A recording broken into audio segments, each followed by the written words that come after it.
Hello and welcome to Brodual. This time we have Skyrim Radioactive. Despite its name, this is a mod that overhauls several of the store's interiors around Skyrim. As of right now, the mod changes 12 stores in the cities of Windhelm, Whiterun, Riften and Markarth. But the author plans to continue to update the mod with more overhauled stores in other areas. Normally when we cover this type of mod, it's only a single store or a few stores within Whiterun that are affected. But this mod already has 12 completed, which is a fantastic starting point. When you install the mod, you're forced to install all of the new interiors, but we think it'd be great if you could pick and choose which ones you want, which might also help with the small chance of a conflict if you prefer to use something like the Real War Maidens mod instead. Generally speaking, the new interiors are designed to make them look more like actual stores, instead of just slightly adjusted homes.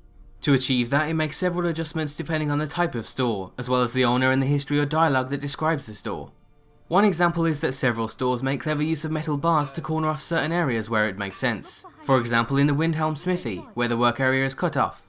On top of that, the mod carefully places a bunch of clutter to make them look a bit busier and to also give them a little more personality. For example, Bellathor boasts how he'd sell my sister if I gave him the price. Well, now his store is much more cluttered with dozens of goods from all areas on show. There are so many extra touches like that that really help tie things together. For example, Arcadia's Cauldron now has an actual cauldron as a centerpiece. And the Corner Club in Windhelm has plenty of drinks on show, which makes sense given that even the Nords of the city think that the drinks are better there than at the Candlehearth Hall. To keep things fresh and new, the mod also uses several modders' resources to add things like paintings, alchemy clutter, books and more. So it's not just the same old types of things you're used to seeing, and given the small cells, the extra clutter shouldn't cause a noticeable loss in performance either. Another thing to note is that the mod doesn't only change the store entrances, but also touches up on the back areas and sometimes even the living areas too. Usually it's just a few small touches, but it's another change that helps set each store apart. One of the interiors the mod affects is the Candlehearth Hall, also known as Windhelm's Inn. And as I said earlier, you're forced to install all of the new interiors. So if you're using an inn overhaul mod, then that's something to keep in mind. But apart from that, it should be easy to avoid any conflicts.